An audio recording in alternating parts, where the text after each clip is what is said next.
কুরআনুল কারীমের আলোচনা শুনলে ঈমানদারদের ঈমান বৃদ্ধি পায়, যে কুরআনুল কারীমের আলোচনা শুনলে জীবনের গুনাহ বেশি বেশি মাফ হয়, এমন কুরআন শোনার দরকার আছে না নাই?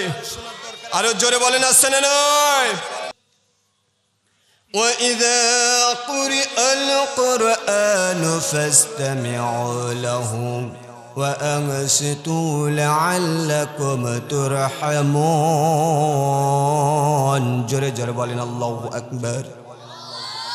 আল্লাহ তাআলা জানিয়ে দিচ্ছে বান্দারে, তোমরা যদি কুরআনুল কারীমের মাহফিলে বসে দুইটা সিস্টেম পদ্ধতি অনুযায়ী আমার কুরআনুল কারীমে শুনতে পারো বান্দা, আমি আল্লাহ পাক রব্বুল আলামিন ঘোষণা করে দিলাম ওই বান্দাদের উপরে আমার পক্ষ থেকে রহমত নাজিল হয়। জোরে জোরে বলি সুবহানাল্লাহ। এই মাহফিলটাকে অবহেলা করার কোনো দরকার আছে? কোনো প্রয়োজন আছে? আসমানের নিচে জমিনের উপরে এর চাইতে বড় জায়গা, ভালো জায়গা, উত্তম জায়গা আর আছে যেখানে রহমত নাজিল হয়? কার পক্ষ থেকে? জোরে বলেন। আল্লাহর পক্ষ থেকে। এখন এই মাহফিলে বসে আপনি যদি ডানে তাকান বামে তাকান গল্প করেন, রহমত নাজিল হবে, বর্ষিত হবে। আল্লাহ তাআলা জানিয়ে দিচ্ছে বান্দা শুধু তাই নয়,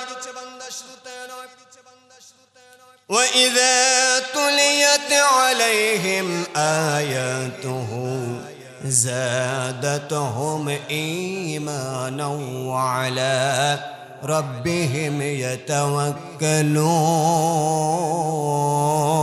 জোরে জোরে বলেন আল্লাহু আকবার। আল্লাহ তাআলা জানিয়ে দিচ্ছে বান্দারে, যে সমস্ত মানুষগুলো আমার কুরআনুল কারীমের মাহফিলে বসে, এক নাম্বার মনোযোগ সহকারে, আর দুই নাম্বার চুপচাপ বসে আমার কুরআনুল কারীমের আলোচনা শোনে, ওই কোরআন শোনা বান্দাদের উপরে আমার পক্ষ থেকে শুধু রহমত নাজিল করি এমন নয় রে বান্দা। যে বান্দাগুলো আমার কুরআনুল কারীমের আলোচনা শোনে, ওই ঈমানদার বান্দার ঈমান আমি আল্লাহ পাক রব্বুল আলামিন আরো বৃদ্ধি করে দেই। তাহলে যেখানে আল্লাহর পক্ষ থেকে রহমত নাজিল হয়, যেখানে ঈমানদারদের ঈমান বৃদ্ধি পায়, এমন মাহফিলে আসতে পেরে খুশি না বেজার? আমার ভাইয়েরা আর একটা কথা বলে মূল আলোচনায় প্রবেশ করব। আম্মা জান আয়েশা রাদিয়াল্লাহু তাআলা আনহা ডাক দিয়ে বললেন, ইয়া রাসূলুল্লাহ, ইয়া হাবিবাল্লাহ, আপনি শুনুন, আল্লাহ পাক রব্বুল আলামিন কোন সময়ে বান্দার জীবনের গুনাহগুলো মাফ করে দেয়।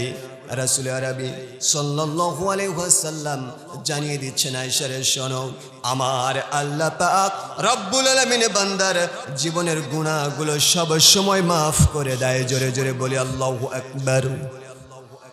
তবে আয়েশা শোনো, দুইটা জায়গা রয়েছে যেখানে আল্লাহ পাক রব্বুল আলামিন বান্দার জীবনের গুনাহ বেশি বেশি মাফ করে দেয়। তার মধ্যে প্রথম নাম্বার জায়গা হলো রে আয়েশা শোনো, দুনিয়ার সমস্ত ব্যস্ততাকে উপেক্ষা করে যখন কোনো বান্দা একমাত্র আমি আল্লাহ পাক আমার ডাকে সাড়া দিয়া আমার মসজিদে গিয়া অথবা আমার কুদরতি পায়ে সিজদা দেয়, আর সিজদারত অবস্থায় যখন বান্দা বেশি বেশি তাসবিহ পাঠ করে, আমি আল্লাহ পাক রব্বুল আলামিন বান্দার জীবনের গুনাহ এমন মুহূর্তে বেশি বেশি মাফ করে দেয়।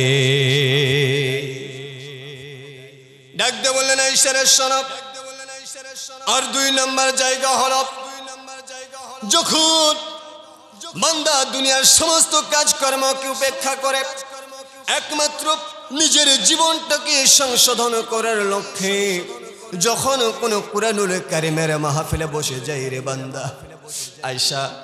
আয়েশা রে শোনো, রাসূল আরবি সাল্লাল্লাহু আলাইহি ওয়াসাল্লাম বলছেন, আয়েশা রে শোনো, কোনো বান্দা যখন দুনিয়ার সব কিছুকে উপেক্ষা করে নিজের জীবনটাকে সংশোধন করার লক্ষ্যে যখন কোনো কুরআনুল কারীমের মাহফিলে বসে যায় আর মনোযোগের সাথে চুপচাপ বসে কুরআনুল কারীম শোনে, এমন কুরআন শোনা বান্দার জীবনের গুনাহ বেশি বেশি মাফ করে দেয়। তিনি কে? আমার ভাইয়েরা, তাহলে যে কুরআনুল কারীমের আলোচনা শুনলে আল্লাহর পক্ষ থেকে রহমত নাজিল হয়, যে কুরআনুল কারীমের আলোচনা শুনলে ঈমানদারদের ঈমান বৃদ্ধি পায়, যে কুরআনুল কারীমের আলোচনা শুনলে জীবনের গুনাহ বেশি বেশি মাফ হয়, এমন কুরআন শোনার দরকার আছে না নাই? আরো জোরে বলেন আছে না নাই?